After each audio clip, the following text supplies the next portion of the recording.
Kota Bogor belum lama ini mendapat prestasi lagi. Kota Bogor masuk dalam kategori kota dengan kepemimpinan toleransi terbaik di Indonesia. Ini berdasarkan laporan indeks kota toleran yang dikeluarkan oleh Setara Institute. Ya, jadi Kota Bogor ini termasuk kota dengan toleransi terbaik di Indonesia. Nah, prestasi itu merupakan andil dari berbagai pihak, berbagai unsur. Salah satunya yang sangat erat berkaitan dan memiliki peran yang cukup besar adalah Forum FKUB.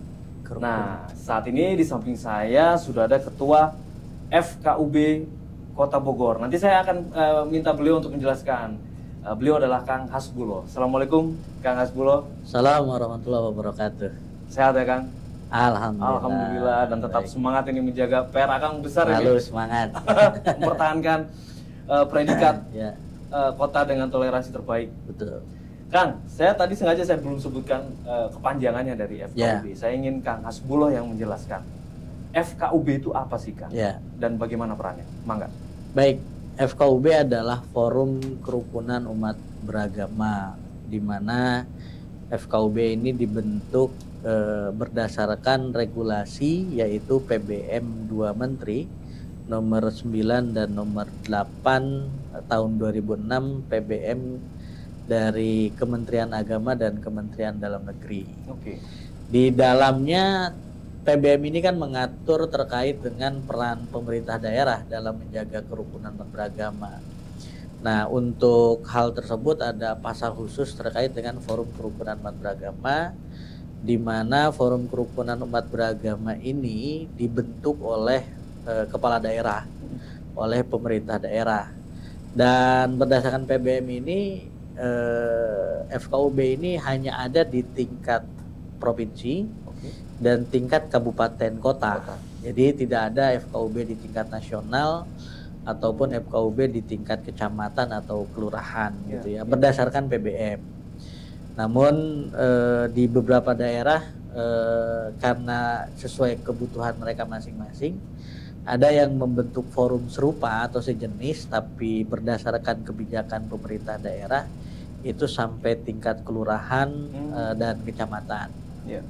Nah, ini FKUB ini memiliki peran yang cukup strategis, di mana tentunya yang utama adalah menguatkan dialog-dialog dengan tokoh agama terkait dengan penguatan toleransi dan kerukunan umat beragama, kemudian juga menjaring aspirasi dari ormas keagamaan.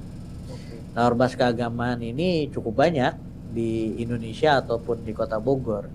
Di Kota Bogor ada banyak ormas keagamaan, juga ormas keagamaan tiap-tiap agama. Misalnya di Konghucu ada Majelis Tinggi Agama Konghucu, kemudian di Hindu ada Parisade Hindu Dharma, kemudian di Buddha ada Majelis Budayana misalnya kalau di Kota Bogor, kemudian di Kristen ada PGI, ya, Persekutuan Gereja Indonesia, kemudian di Katolik ada Keuskupan, dalam ini Keuskupan Bogor. Nah, di Muslim ya ormasnya cukup banyak, ya tentunya yang sering dijadikan sebagai representasi adalah Majelis Ulama Indonesia sebagai majelis agamanya, tetapi banyak juga organisasi yang ada di masyarakat seperti NU, Muhammadiyah, PUI, Persis, Matul Anwar dan lain sebagainya, itu ada di Kota Bogor.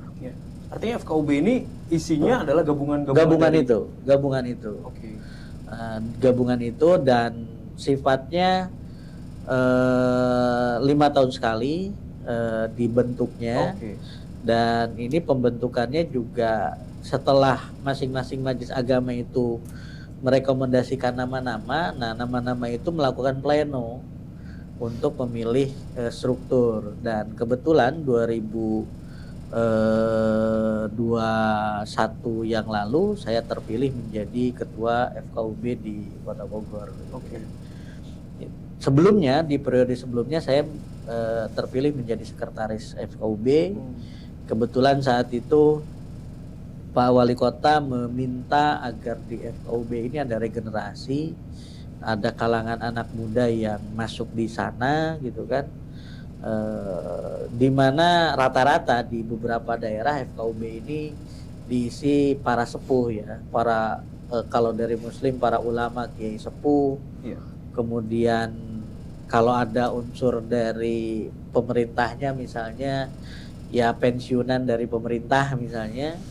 Kemudian kalau di Kota Bogor, Pak Wali Kota karena beliau juga dari kalangan kepala daerah yang dari kalangan anak muda meminta agar ada regenerasi. Nah kebetulan saya didorong oleh Majelis Ulama Indonesia untuk masuk ke dalam FKUB dan terpilih menjadi ketua FKUB di periode 2021-2026 ini. Oke. Nah Kang Hasbullah, FKUB ini seperti Kang Hasbullah tadi sampaikan, kita menjaring atau menerima aspirasi atau ada nggak sih laporan gitu, ada sedikit apa kita sebutnya ya, ada keluhan lah dari masyarakat agama tertentu begitu. Ada nggak laporan-laporan? Banyak sekali laporan itu, karena kenapa? Kota Bogor itu kan dinamis ya. Ada yang tertangkap oleh publik dalam hal ini masyarakat melalui media massa dan lain sebagainya atau media elektronik, ada yang tidak tertangkap. Nah yang besar-besar dalam arti mendapatkan perhatian publik kan seperti kasus GKI Yasmin yang bertahun-tahun,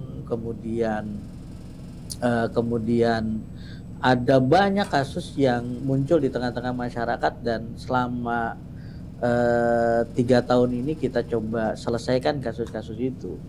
Ya, contoh misalnya di Kota Bogor ada umat Kristiani dari denominasi saksi-saksi Yehova misalnya. Ini juga dinamis komunikasinya. Dan mereka sudah berpuluh-puluh tahun di Kota Bogor, keliling mencari rumah ibadah, dan akhirnya kita coba tampung aspirasi mereka, dan sekarang tempat ibadah mereka berdiri megah di samping Istana Bogor, di Taman Sempur itu, dan mungkin di daerah-daerah lain Jabotabek masih sulit untuk menemukan denominasi itu. Karena mereka sendiri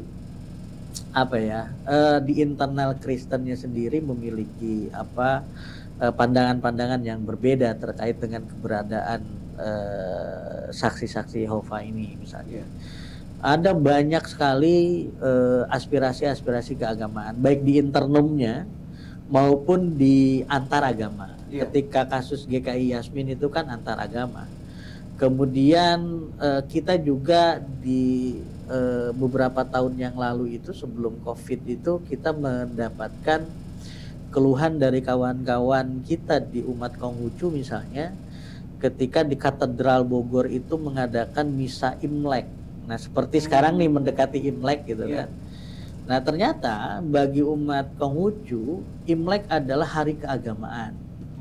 Mungkin bagi masyarakat luas melihatnya ya Imlek adalah tahun baru Cina saja gitu kan. Tetapi bagi kawan-kawan di Konghucu itu adalah hari keagamaan. Nah ketika ada agama lain yang melakukan ibadah ritual menggunakan nama Imlek itu, kita mendapatkan aspirasi dari umat Konghucu agar jangan sampai ada ketersinggungan dan lain sebagainya. Akhirnya kita komunikasikan dengan katedral, dan katedral pun akhirnya memahami terkait dengan kondisi tersebut, dan akhirnya kita mediasikan dan clear, tidak ada yang menjadi persoalan terkait dengan hal tersebut. Ada setiap tahun pasti ada saja kasus-kasus yang kita selesaikan, baik yang muncul ke publik maupun yang tidak ya. Nah ini yang sering kita komunikasikan. Tentunya karena tiap daerah kan pasti juga punya persoalan yang sama, tetapi kan sejauh mana persoalan itu diselesaikan dengan pendekatan-pendekatan yang dimiliki Yeah. Nah kebetulan di Kota Bogor ini FKUB itu selalu mengambil peran untuk penguatan terhadap apa yang memang dibutuhkan oleh pemerintah dalam menjaga kerukunan dan toleransi beragama di Kota Bogor ya. Jadi banyak sekali konflik-konflik yang muncul yang sebenarnya nggak muncul di tengah-tengah masyarakat. Misalnya ketika akan pembangunan ulang gereja orang suci zaman akhir yang di Dadali sana, itu juga sama. Kita lakukan mediasi, ada riak-riak penolakan terhadap pembangunan tersebut dan akhirnya kita mediasikan. Kemudian juga saat rencana pembangunan Masjid Agung Kota Bogor, itu juga berbarengan dengan pembangunan gereja Gedong Sawah. Ketika beberapa tahun yang lalu, walaupun akhirnya Masjid Agung itu multi-year-nya selama gitu ya, pembangunannya lama. Nah ini kita juga mediasikan.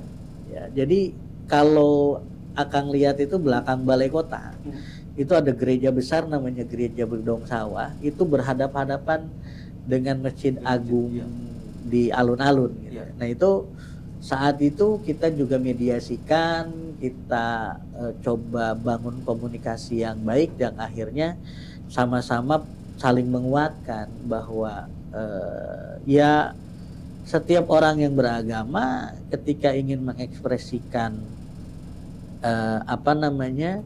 ritual keagamaan dia tetap membutuhkan rumah ibadah gitu ya. Nah ini yang kita lakukan, bukan hanya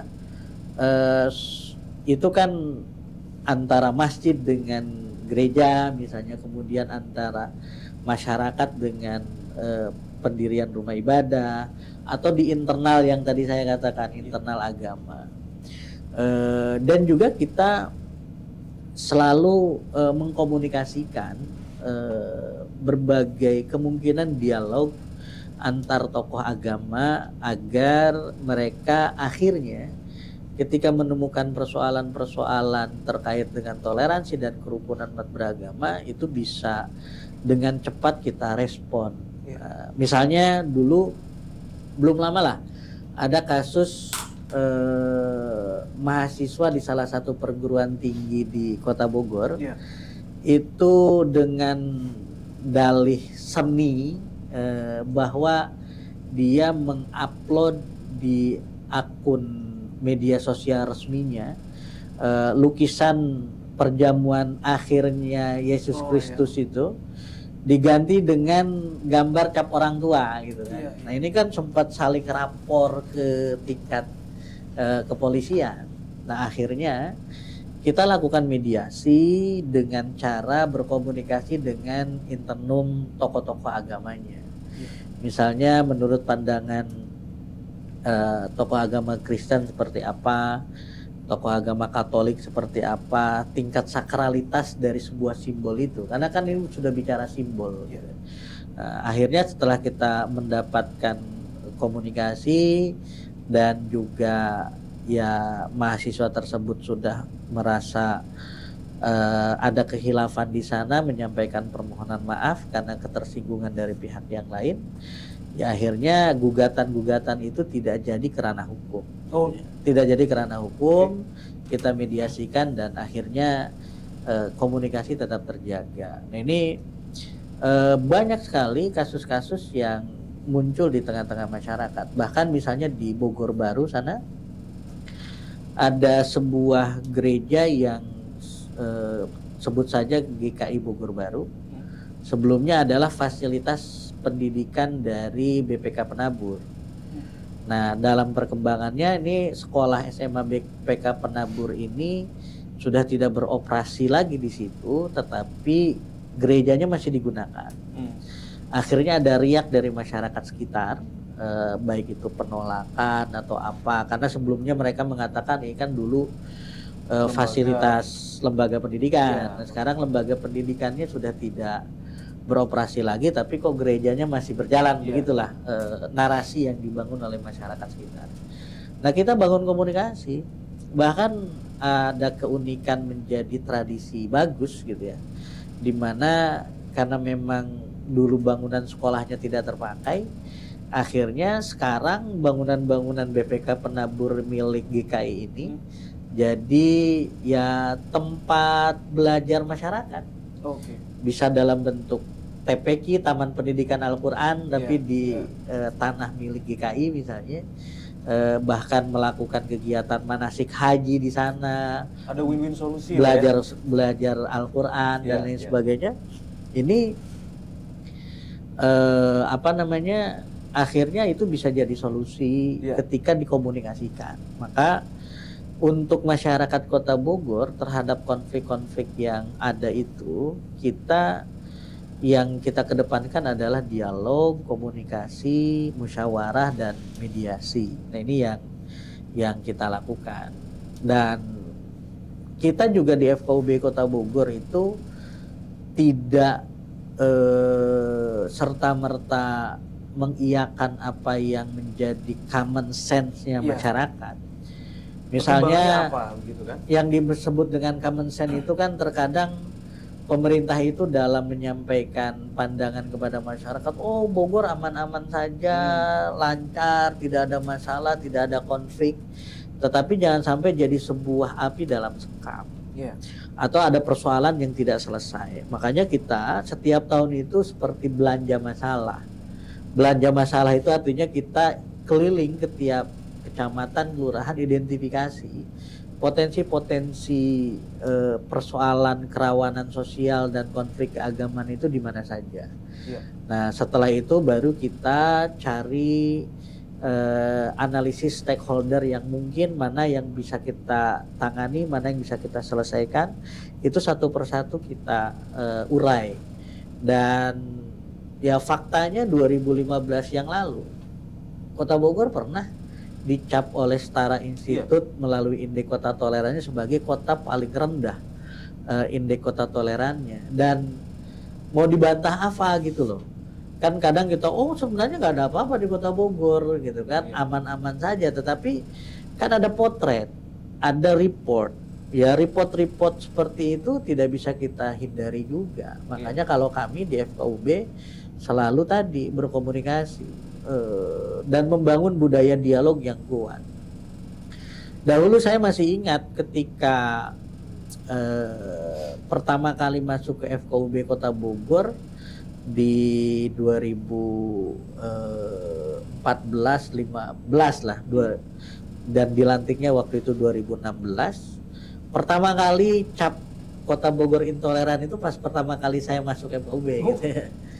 PR-nya. Dan menarik isunya adalah ketika ada surat edaran dari Wali Kota Bogor terkait dengan pembubaran pengajian Asyura yang di Cibalagung itu. Itu trigger kasusnya gitu ya. Akhirnya kita mencoba mengkomunikasikan berbagai persoalan dan akhirnya sekarang masyarakat Kota Bogor lebih melihat bahwa toleransi adalah sesuatu yang tidak bisa kita hindari. Kerukunan harus sesuatu yang kita jaga. Kenapa? Karena kalau sudah menjadi konflik, semuanya jadi nggak enak.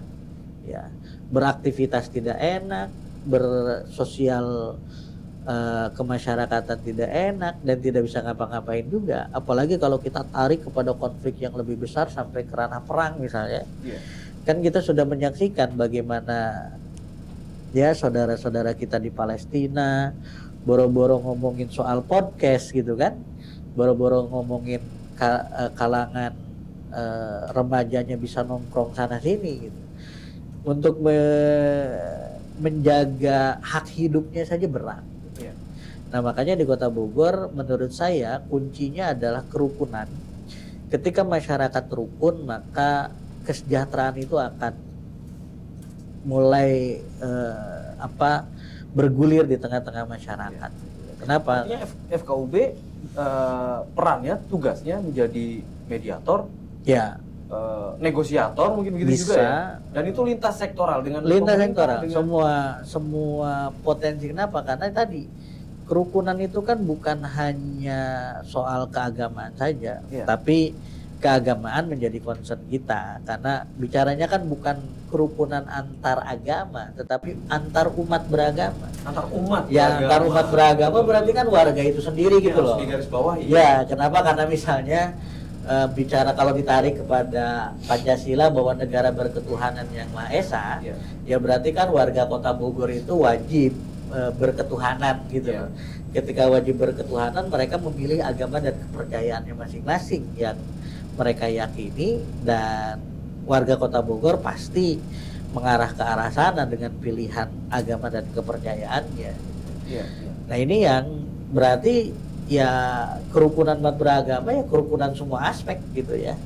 Itu yang kami lihat. Akhirnya setelah kita mencoba menyelesaikan kasus-kasus tadi, ya tentunya terus terang posisinya kenapa tadi Pak Wali Kota mendapatkan penghargaan sebagai pemimpin yang terbaik dalam hal penguatan toleransi itu, karena memang bicara soal indikator yang dimiliki oleh Setara Institute dan juga PBM tadi, ya memang itu tugas kepala daerah. FKUB adalah bagian daripada pelaksanaan tugas-tugas itu. Jadi ketika memang FKUB diberikan ruang, diberikan kesempatan, diberikan daya dukung yang kuat untuk mengambil peran yang lebih dari proses sebuah kerukunan, maka itu kita ambil peran itu.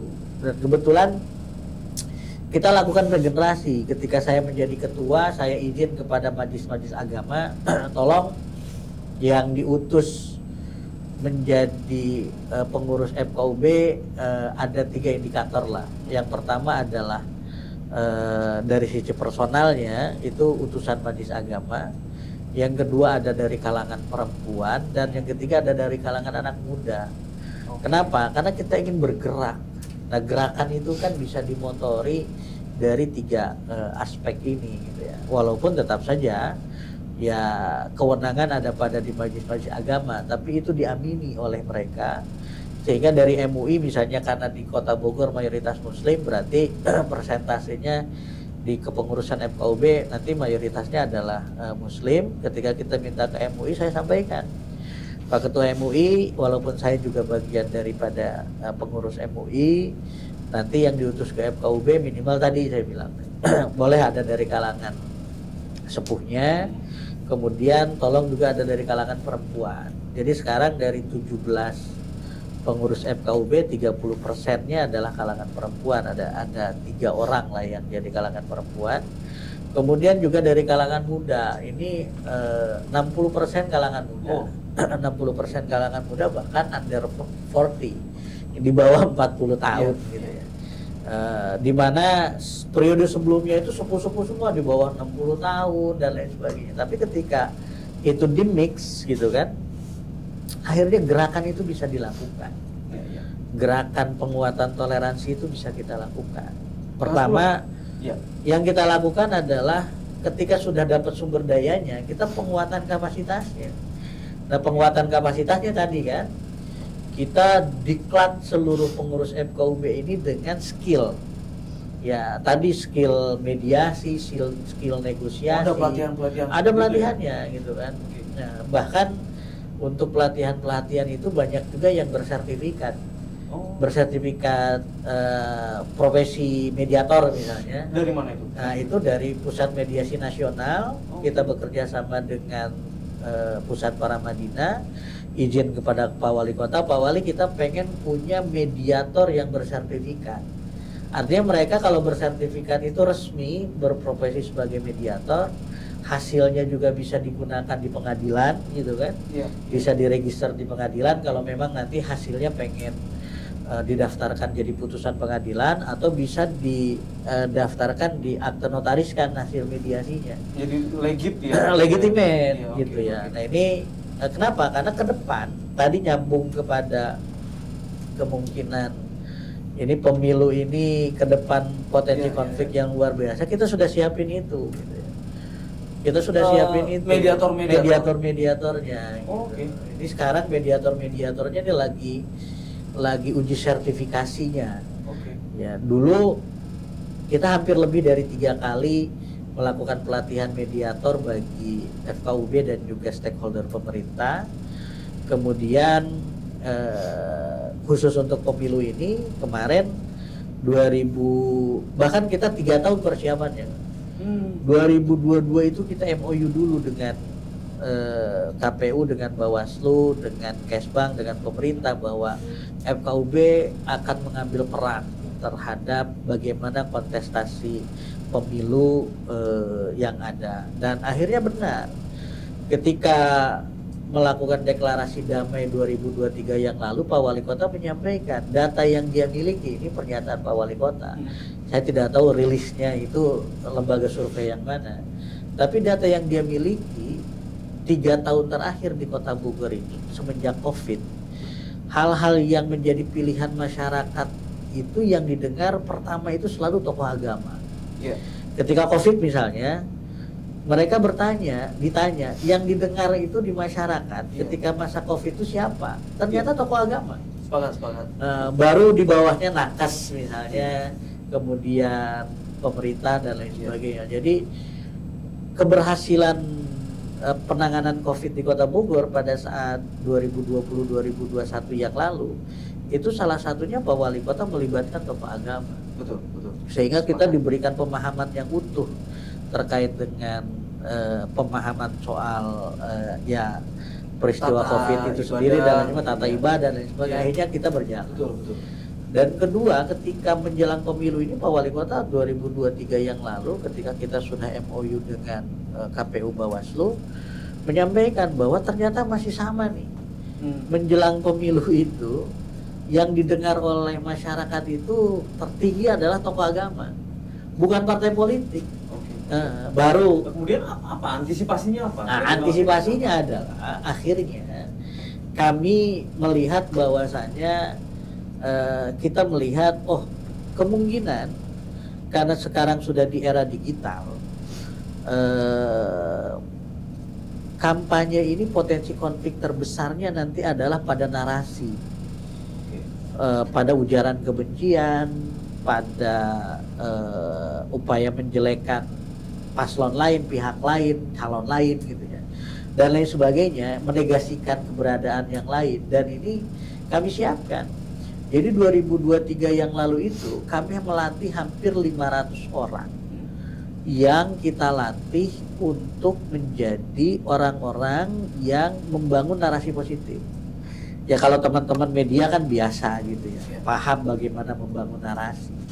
Tetapi tokoh-tokoh agama ini penting. Jadi Bawaslunya kita latih. Jadi semua sampai Bawaslu kecamatan kita latih, kelurahan kita latih. Kemudian di Kesbang ada kader penyuluh wawasan kebangsaan kita latih. Kemudian tokoh-tokoh agama dari MUI, dari ibu-ibu majlis taklim itu kita latih. Bagaimana cara membangun narasi positif dan juga menangkal hasutan kebencian dan hoax. Sampai pada hoax itu seperti apa? Faktanya 2024 ini kejadian. Banyak. Bahwa yang menjadi pertempuran dalam proses demokrasi itu adalah narasi itu. Misalnya narasi-narasi yang dibangun ya tergantung paslon mana atau kontestan mana yang membangun narasinya, tapi mereka sekarang yang dibangun adalah narasi itu. Bahkan kalau di Kota Bogor sedikit sekali upaya-upaya membangun potensi konfliknya dari pergerakan massa itu enggak.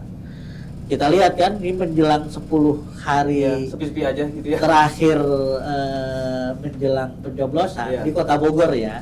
Saya tidak melihat daerah lain gitu ya. Artinya bukan tidak mau melihat, tetapi karena concern kita di Kota Bogor, ya sebenarnya di akar rumput itu sepi-sepi aja.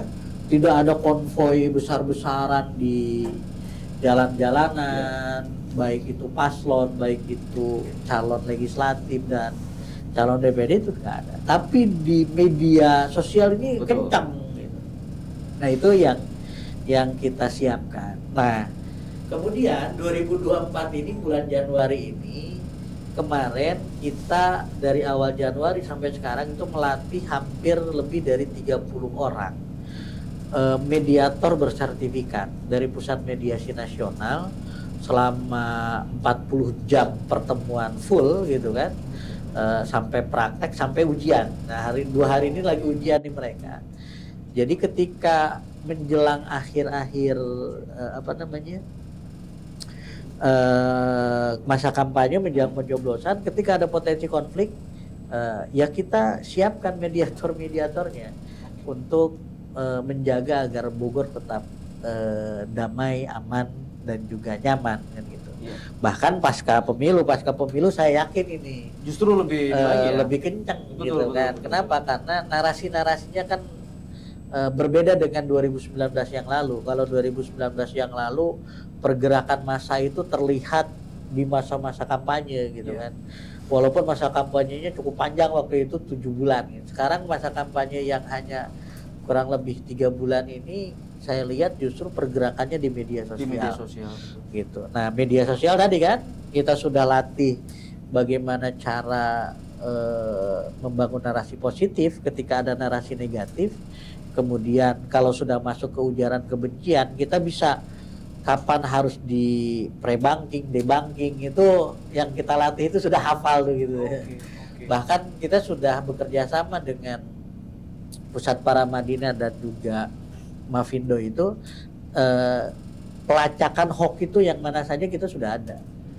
Jadi misalnya kata tertentu, peristiwa tertentu kita cek saja di Mavindo misalnya, ini hoax atau bukan, itu sudah kita bisa lihat. Artinya nanti bisa menjadi apa, rekomendasi gitu ketika FKUB menemukan hoax atau justru kita pengen orang-orang yang dilatih ini siap membangun narasinya. Jadi jangan nunggu konflik besar dulu gitu ya. Jadi bisa mengkanter apapun isu hoaxnya gitu kan, mengkanter dan bisa menyampaikan. Misalnya di grup WA kita ada peristiwa ini, ya kita orang-orang yang dilatih FKUB itu sudah bisa ngomong.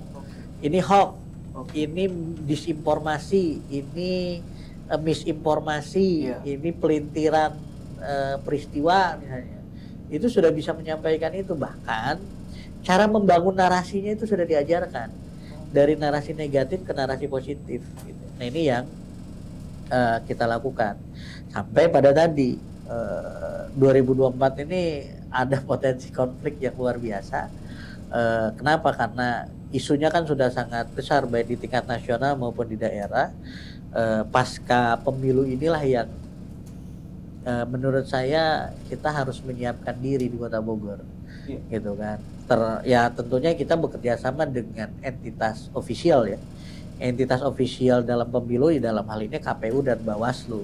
Apa yang FKUB tangkap potensi pasca pemilu nanti?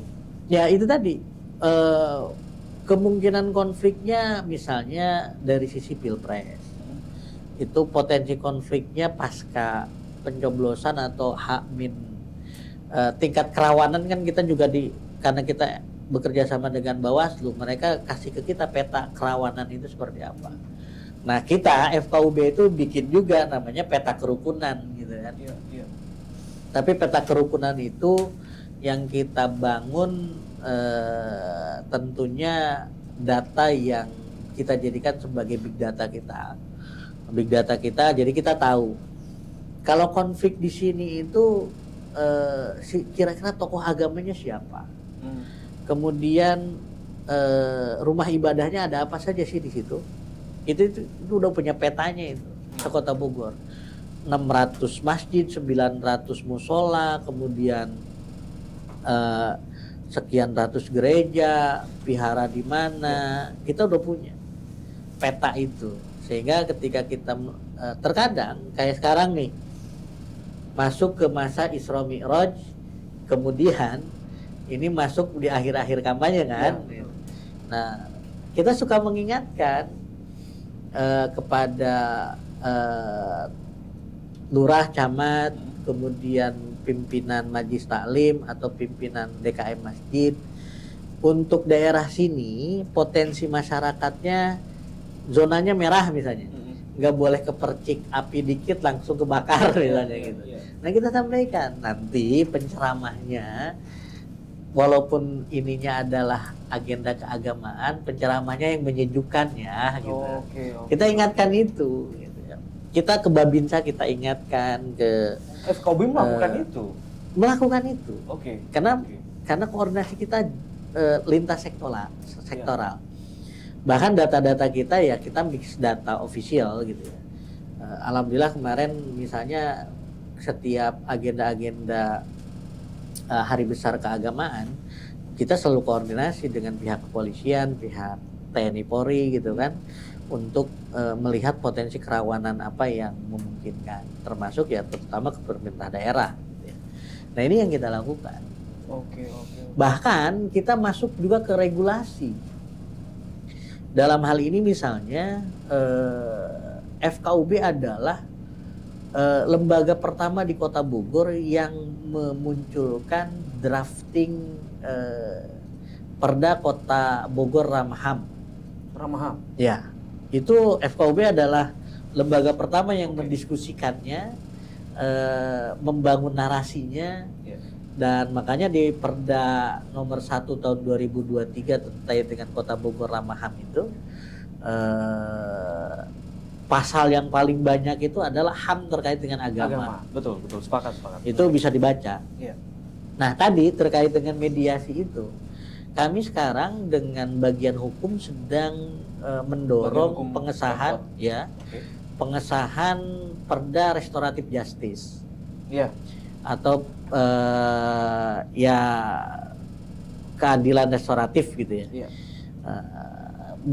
Itu tadi orang-orang yang dijadikan mediator ini, yang bersertifikat ini akan mengisi nanti rumah restoratif justice yang ada. Bukan hanya penegak hukum, bukan hanya kepolisian, kejaksaan atau Pol PP gitu ya, tetapi ada juga mediator. Ya. Kenapa? Karena berdasarkan pemahaman kami, terkadang kalau hukum itu kan terutama yang dikelola oleh APH itu hitam putih benar salah. Betul. Tapi kalau sudah mediasi kan semuanya kesepakatan gitu. Iya, ada ruang-ruang yang bisa dijamah begitu ya. Bisa dijamah. Ya, salah satu keberhasilannya GKI Yasmin itu pendekatan yang kita lakukan adalah mediasi. Kalau pendekatannya hukum udah rumit itu. Betul. Kerumitan pendekatan hukum juga dijadikan sebagai sebagian pihak sebagai langkah pemerintah Kota Bogor misalnya melakukan pembangkangan terhadap hukum. Padahal kan yang diinginkan oleh masyarakat dan juga penganut rumah ibadah bukan bicara soal hukum saja, tetapi bicara soal namanya ibadah kan pengen nyaman kan. Ya kita kan komunikasi kan, pengennya kawan-kawan di GKI apa? Kami ingin ibadah di rumah ibadah yang nyaman. Ya sudah. Narasi itu kita bangun bersama, kemudian bangun kebijakannya, kita rekomendasikan kepada wali kota, bahkan kepada pemerintah Kota Bogor kita ngasih syarat waktu itu. 1, ketika menegosiasikan dan memediasi ini, kita ingin agar mediasinya setara, equal. Walaupun pemerintah Kota Bogor punya perangkat, kewenangan dan lain sebagainya, nggak boleh memaksakan kehendaknya kepada GKI sebagai entitas gitu ya. Kita selevel semua begitu ya. Harus level, harus sejajar. Ketika misalnya ada tawaran begini, ya tanya dulu dong GKI-nya mau apa enggak. Berbeda dengan pemerintahan sebelumnya kan memaksakan. Ya sudah, pokoknya lahan ini kita beli, kamu pindah ke sana ya, kan nggak bisa begitu. Bahkan Kang Riki mungkin masih ingat ada salah satu kantor pemerintahan di Kota Bogor yang dibeli oleh pemerintahan sebelumnya, tujuannya adalah untuk memindahkan GKI Yasmin. Iya, betul. Tapi kan itu tidak berhasil. Tetapi dengan cara pendekatan yang mediasi kita lakukan, kita minta setara. Tidak boleh pemerintah memaksakan kehendak dengan superioritasnya untuk menegasikan keberadaan warga negara yang sedang menuntut haknya. Akhirnya itu yang pertama dijaga. Yang kedua, apapun kebijakan itu harus berpihak pada korban. Jadi kita harus lihat dulu nih yang jadi korban itu siapa. Gitu. Nah, kita tanya hak-hak korban seperti apa. Dan yang ketiga yang kami betul-betul jaga adalah prioritaskan hak kalangan perempuan, anak-anak dan disabilitas. Ini berarti pemerintah harus inklusif menjaga agar itu bisa terjaga dengan baik. Nah inilah salah satu syarat ini diiyakan oleh pemerintah dan diiyakan oleh GKI, akhirnya berjalannya negosiasi itu. Kenapa? Karena konfliknya kita rubah. Dulu kan konfliknya horizontal antara pemerakarsa dengan masyarakat. Ini benturan terus nih.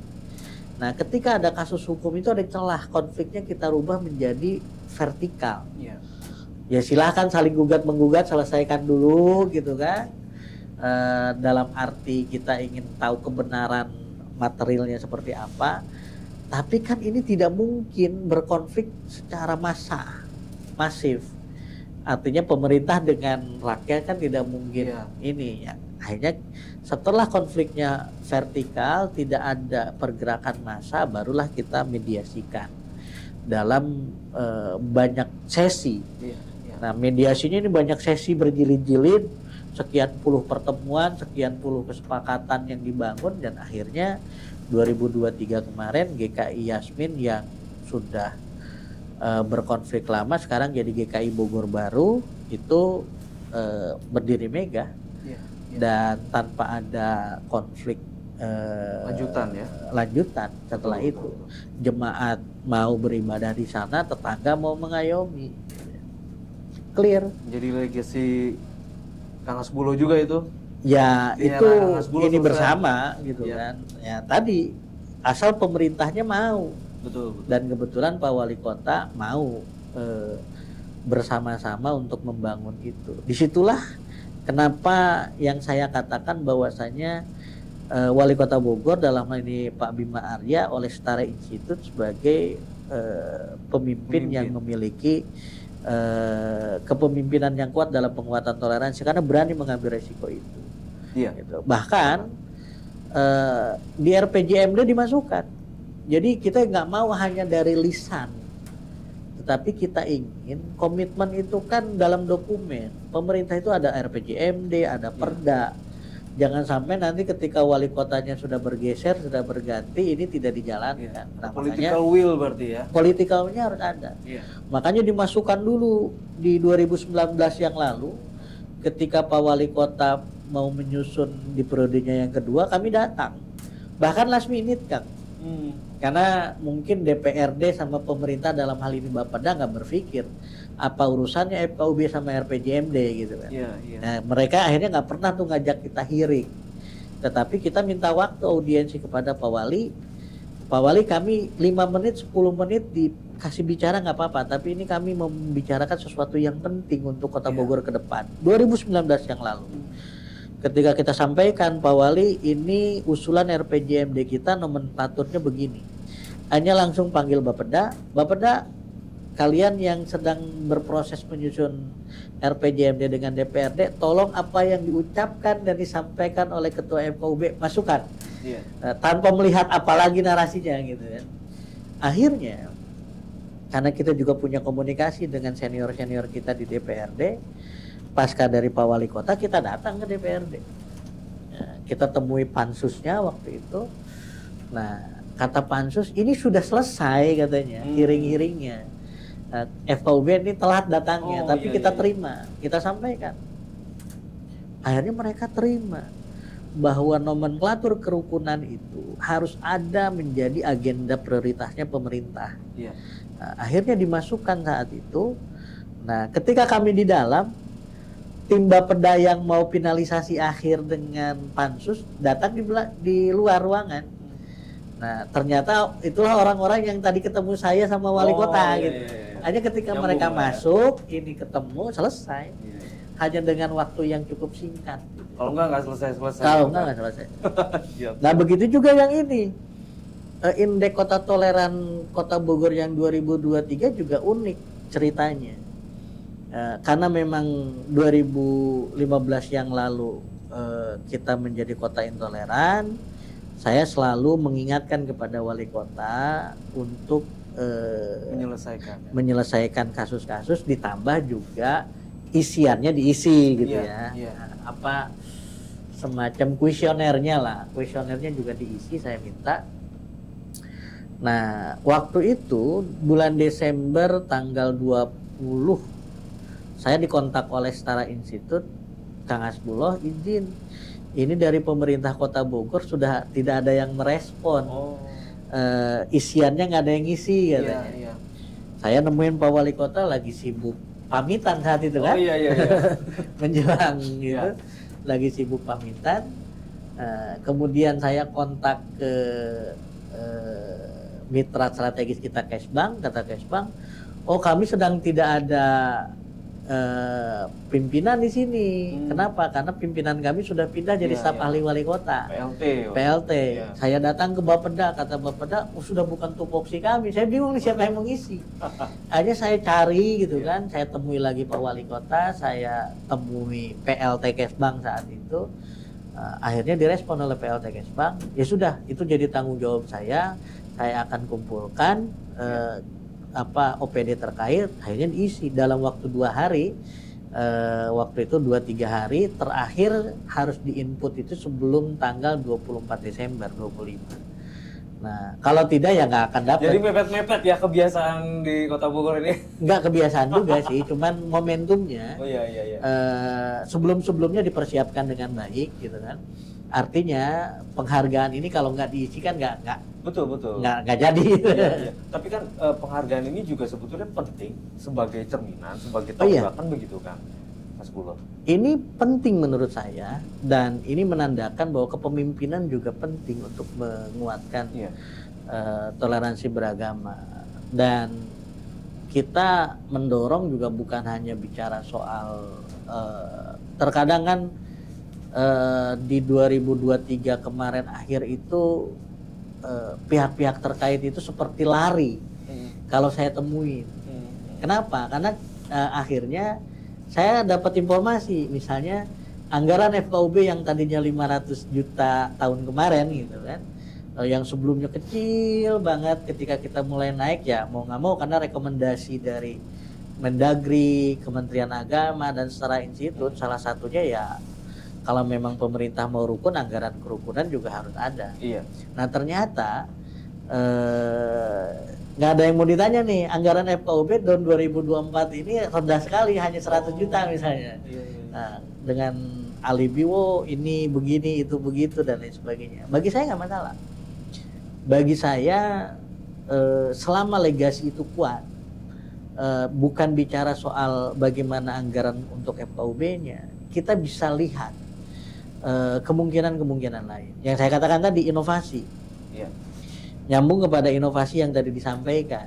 Saya sekarang sudah bisa berkomunikasi dengan OPD yang lain tanpa bicara soal anggaran, tetapi bagaimana menggali dari potensi mereka untuk menjadi program unggulan. Contoh, di DP3A kita melakukan MOU untuk penguatan rumah ibadah ramah anak dan disabilitas. Kan nggak harus nyiapin anggaran baru, anggaran mereka saja. Iya. Dan itu memang tupoksi mereka gitu kan. Dulu mungkin mereka nggak kepikiran soal rumah ibadah ramah anak dan disabilitas itu seperti apa. Nah, kesini kan makin terlihat indikatornya apa. Misalnya untuk disabilitas, berapa sih masjid di Kota Bogor yang menyiapkan akses masuk untuk kursi roda misalnya. Itu kan sederhana. Kemudian kamar mandinya apakah anak bisa mengakses misalnya. Jangan sampai ada rumah ibadah hanya anak saja, bukannya boleh malah diusir misalnya. Betul, gitu ya. Dianggap berisik dan lain sebagainya, padahal mereka nggak sadar bahwa regenerasi masuk rumah ibadah itu harus dari anak-anak. Kenapa? Karena saya sudah menemukan beberapa rumah ibadah isinya hanya orang tua. Kalau tidak anak-anak meramaikan rumah ibadah, makin sedikit sekali orang yang mau beribadah di rumah ibadah kan. Nah kemudian disabilitas gitu kan dan lain sebagainya. Bahkan yang belum selesai di kita itu di Kota Bogor itu, mohon maaf karena memang di Kota Bogor juga ada warga yang semacam transpuan. Nah ini bagaimana ini gender. Itu kita diskusi dengan mereka. Dan kita coba sampaikan aspirasi itu kepada tokoh-tokoh agama. Namun belum ketemu formulasinya. Misalnya apakah jamaah ibu-ibu ketika sholat mau berdampingan dengan berjamaah dengan orang yang dulunya laki-laki berubah jadi perempuan. Iya. Ini kan agama belum banyak menjawab ke arah sana. Gitu ya. Tapi kita FKUB sudah ke sana. Tapi artinya sudah menjamah lah ya. Sudah menjamah komunikasi sudah ke sana. Iya. Kemudian juga tadi kita melakukan komunikasi dengan Dinas Pariwisata, itu wisata religi lintas agama. Lintas agama. Lintas agama. Oh, menarik. Kita coba nih ke Kementerian Agama, Ya. tolong Kementerian Agama dan juga sekolah-sekolah berbasis agama di Kota Bogor, baik itu Islam, Katolik, Kristen, Hindu, Buddha, kami kontak, kami mau mengadakan wisata religi lintas agama. Caranya gimana, Pak? Pertama, sebelum mereka berangkat, kita kasih dulu wawasan soal moderasi beragama. Kemudian kita ajak mereka berkeliling ke rumah-rumah ibadah. Di Muslim misalnya kan ada masjid yang bagus, Iya. ornamennya bagus, atau ada masjid yang bersejarah, atau ada masjid jami, masjid macam-macam banyak. Iya. Nah, tergantung kita mau memilihnya apa. Misalnya saya ambil Masjid Raya karena berdasarkan sejarahnya ada nilai toleransi di sana. Desain awal Masjid Raya Bogor itu diarsitekturi oleh FX Silaban misalnya, yang mengarsiteki Masjid Istiqlal, katedral dan lain sebagainya. Kalau tidak salah seperti itu. Artinya dan dia non Muslim gitu kan. Nah, kita sampaikan sejarah itu.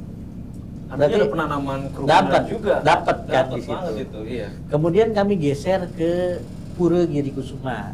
Dari Masjid Raya dekat ke Bogor Baru gitu kan, di komplek IPB di sana. Ketika mereka ke sana disambut baik oleh pengurus pura, kemudian diceritakan sejarahnya, bahkan Ini sudah berjalan. sudah berjalan. Oh, Nah, sudah berjalan. Kemudian mereka dikasih tahu tradisi agama Hindu seperti apa, mana yang boleh, mana yang tidak bagi agama lain gitu kan. Bahkan bagi yang belum pernah ke Bali kan bisa lihat tuh ornamen-ornamen Balinya. Kemudian juga ada tarian, disambut tarian Bali anak-anak mudanya gitu kan. Nah ini kan juga menarik. Hanya senang orang. Daripada kan sama kalau kita kunjungan ke Bali pasti kan mengunjungi pura-pura bersejarah di sana gitu kan. Nah ini ya di Bogor dulu lah gitu. Itu jadi wisata juga. Kan nggak kenal maka tak sayang. Betul. Akhirnya kita geser dari Pura Giri Kusuma kita ke Katolik, ke katedral. Dari katedral ya udah pasti di Bogor bersejarah, dia di lebih dari 100 tahun. Kemudian kenapa sih di katedral, kenapa disebut juga gereja patung menara patung ayam misalnya di atasnya, kan orang atau katanya bener nggak dari katedral ini ada terowongan sampai ke istana Bogor gitu. Ya itu kita coba gali eksplor di sana. Gitu kan. Kemudian dari situ kita geser ke gereja Kristen Protestan Zibaut yang juga bersejarah lebih dari 100 tahun, GPIB Zibaut. Dari Zibaut kita ke umat Buddha, ada Vihara Danagun. Dan Vihara Danagun juga ternyata ketika kita di sana nih, gitu kan, itu ada orang-orang yang pakai pakaian Muslim, berpeci, gitu kan, datang ke sana. Hanya anak-anak pelajar ini bertanya ke saya, Mas Bulo, itu kok di vihara ada orang yang beribadah dari umat Islam, orang Bogor katanya gitu. Nah saya ya coba kalian eksplor, ternyata mereka keliling kan. Selain ada kelenteng di depan, di belakang ternyata ada tempat ziarah situs bersejarahnya orang Bogor di Vihara Danagun. Baru di atasnya lantai 2 ada rumah ibadah atau tempat ibadah umat Buddha, dan di sana kan sering jadi tempat utama ketika cap gomeh kan dan lain sebagainya. Sehingga ini mereka dilakukan FKUB atau dilakukan FKUB. Ini bisa nggak menjadi, memungkinkan nggak menjadi program dinas pariwisata? Dan itu kita dorong ke dinas pariwisata. Bahkan akhirnya terakhir di Konghucu di Makin mereka datang ke sana. Umat Konghucu ini tempat ibadahnya begini, ininya begini dan sebagainya. Nah, saya waktu itu ketika melakukan langkah itu, saya undang dari ASITA, Asosiasi Travel dan Pariwisata, kemudian dari Dinas Pariwisata, mereka akhirnya mereview.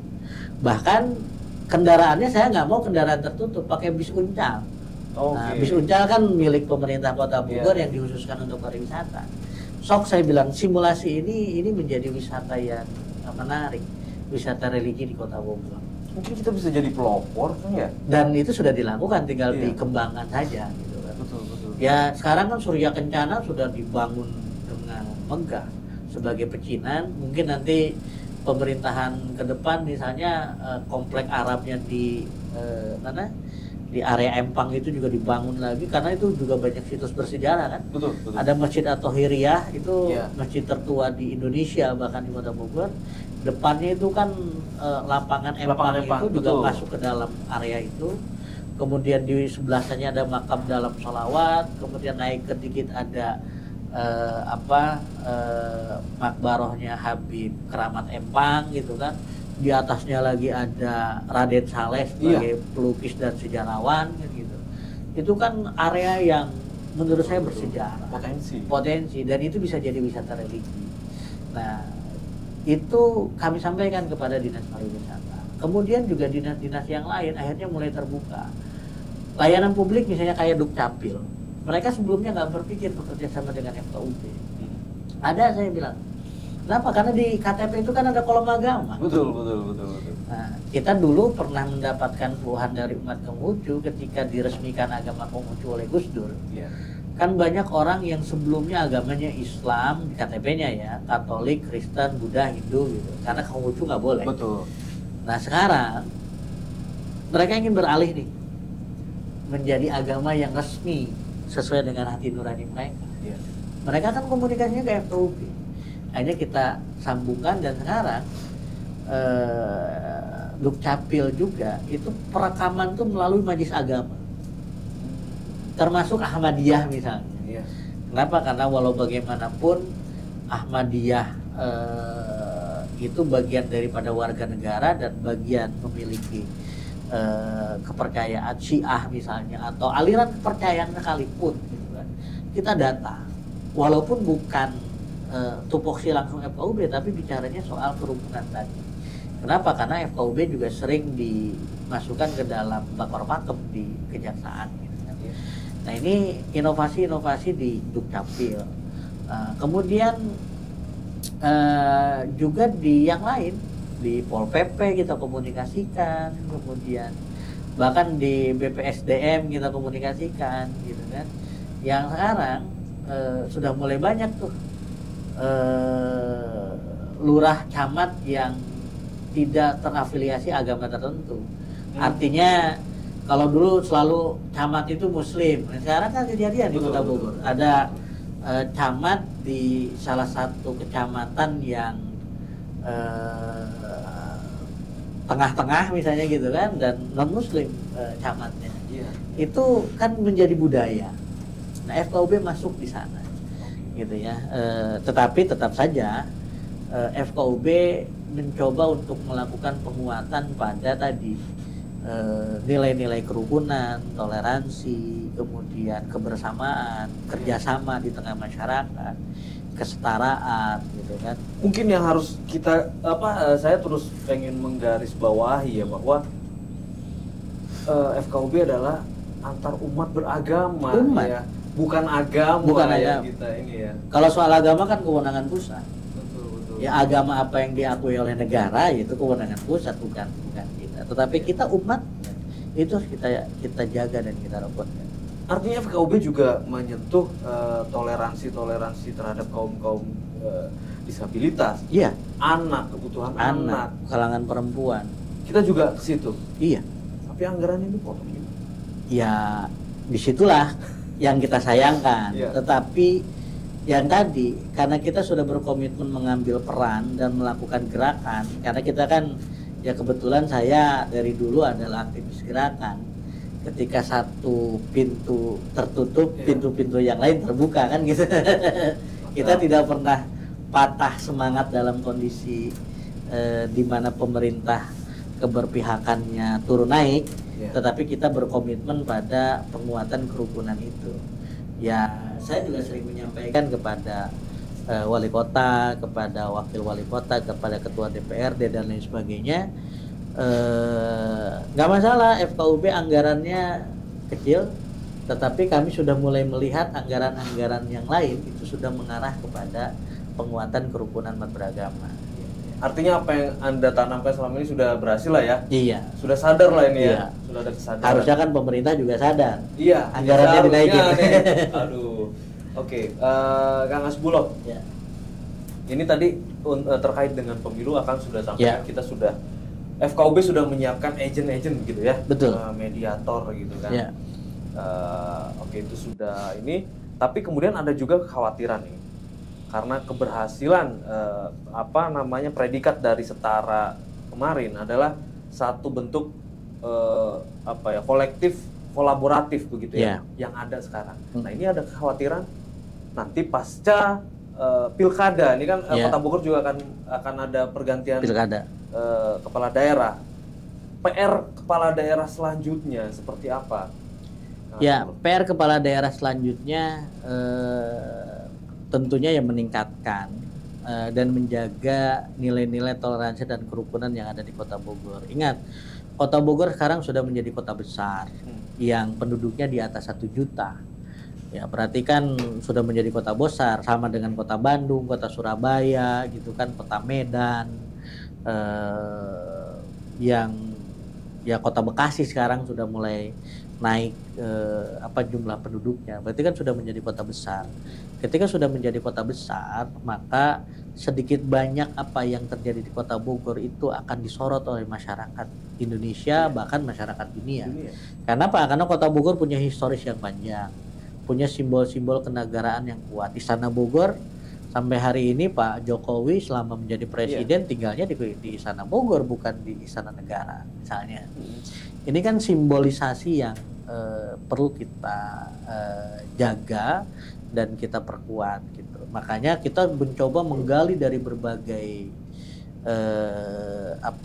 hal, baik dari sisi kesejarahan maupun dari potensi keagamaan, bahkan hal-hal yang sebelumnya nggak kita bayangkan. Saya itu ke Bogor Selatan, itu berkomunikasi dengan masyarakat yang ada di di Gunung Gadung sana gitu kan. Itu ada kerjasama yang baik. Ketika Gunung Gadung itu dijadikan sebagai tempat peristirahatan, kompleks makam ya, kompleks pemakaman umat Konghucu, itu yang memiliki ranah-ranah pemeliharaannya adalah umat Islam di sana, gitu kan. Sehingga kehidupan jalan dan berjalan baik. Ini kan tidak terpotret sebagai semacam regulasi sosial yang bagus gitu loh. Yang tidak tertulis. Yang tidak tertulis, iya, gitu betul, ya. betul. Regulasi sosial yang bagus dan tidak tertulis. Gitu. Apalagi kalau kita melihat ke daerah seperti Babakan Pasar misalnya, di Pulau Geli sana itu kan antar etnis ada di sana. Iya. Sehingga tingkat toleransi dan kerukunan juga kuat di sana. Tapi kita sendiri tidak menafikan ada banyak PR yang harus kita selesaikan. PR-PR itu menurut saya sedikit demi sedikit harus kita urai. Misalnya kita punya PR di Bogor Timur, ada Gereja Kristen Jawa misalnya. Ini sedang kita finalisasi dan itu tidak terpotret oleh media. Nah, tetapi kami FKUB merasakan denyut potensi-potensi konflik di sana. Di Tanah Sareal ada HKBP Bincarum misalnya, yang sudah lebih dari 10 tahun, bahkan mungkin dari kepemimpinan pemerintahan 3 periode sebelumnya gitu kan. Itu juga kita sedang jadikan PR. Atau yang di umat Muslim seperti Masjid Imam Ahmad bin Hambal, itu juga kita tidak nafikan. Nah, upaya-upaya terus kita lakukan. Makanya kita selalu mencari celah di mana kita bisa masuk. Tetapi kita menjaga 3 hal tadi. Yang pertama equality, yang kedua berpihak pada korban, dan yang ketiga adalah berkaitan dengan kalangan perempuan, anak-anak dan disabilitas. Nah, ini kita jaga. Selama misalnya Masjid Imam Ahmad bin Hambal berkonflik, kami datengin semua yang dulu menjadi jemaahnya Masjid Imam Ahmad bin Hambal yang tercatat dalam proses perizinan. Saya tanya kepada mereka, apakah ada hak yang selama ini hak asasi untuk beribadah di rumah ibadah kesulitan? Ya di Bogor mayoritas Muslim. Akhirnya mereka saat ini ya bisa, banyak masjid-masjid terdekat yang bisa mereka gunakan untuk beribadah, walaupun ini belum bisa dibangun. Artinya mereka tidak harus sholat di trotoar, tidak harus sholat di jalanan, tetapi rumah ibadah yang lain bisa mengakselerasi dan membantu agar masyarakat tetap mendapatkan haknya untuk beribadah di rumah ibadah. Itu yang pertama. Yang kedua juga kalangan perempuan, lansia, disabilitas, selama ini yang anak yang selama ini ibadah di sana punya akses atau tidak. Nah itu kita tanya satu persatu, gitu ya.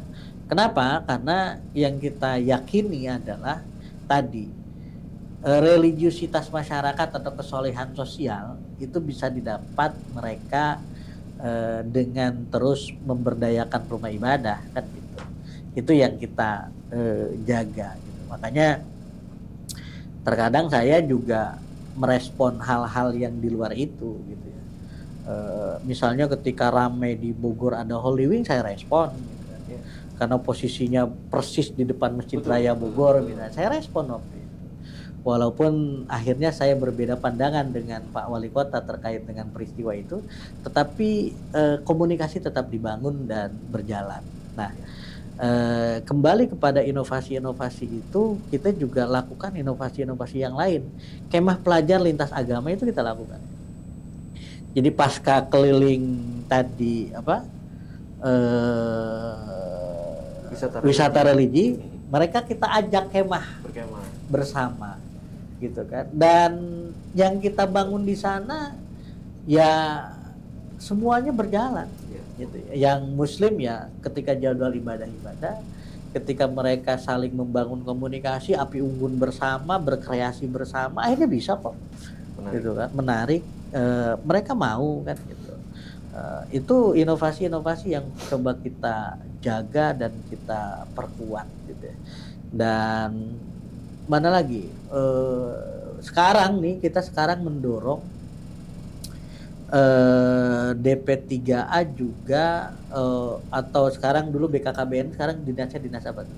BKKBN masih ya? DPMPD ya? Terkait dengan BPMPD kalau tidak salah.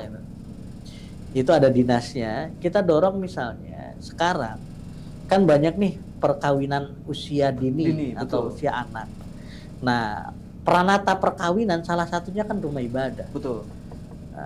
Kita minta agar mereka bersosialisasinya tidak hanya dengan pemerintah dalam hal ini RT, RW, camat, lurah, PKK, tetapi coba masuk ke rumah ibadah. Iya. Ajak tokoh-tokoh agama membangun komunikasi itu. Kenapa? Begitu ya. Karena edukasi ini terkadang kalah dengan narasi yang dibangun oleh tokoh agama. Dalam Islam misalnya, dalam kitab-kitab klasik kan tidak bicara soal batasan umur usia pernikahan. Betul. Ya, walaupun dalam kompilasi hukum Islam negara itu ada. Tetapi dalam kitab-kitab klasik yang diajarkan oleh ustadz-ustadz di masjid-masjid, di majelis taklim, itu tidak ada batasan itu. Nah, tinggal edukasinya seperti apa.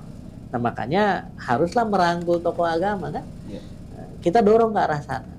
Karena dampaknya panjang, Mas. Dampaknya panjang, stunting dan lain sebagainya. Betul. Nah, ini yang kita coba bangun komunikasi dengan baik. Nah, kalau pemuda ada dispora, ya kemah pelajar antar pemuda kan sudah sering. Artinya di sana ada organisasi-organisasi kepemudaan lintas agama kan, ada organisasi mahasiswa Islam, PMII, kemudian banyak kan gitu, juga ada PMKRI-nya, ada GMKI-nya, ada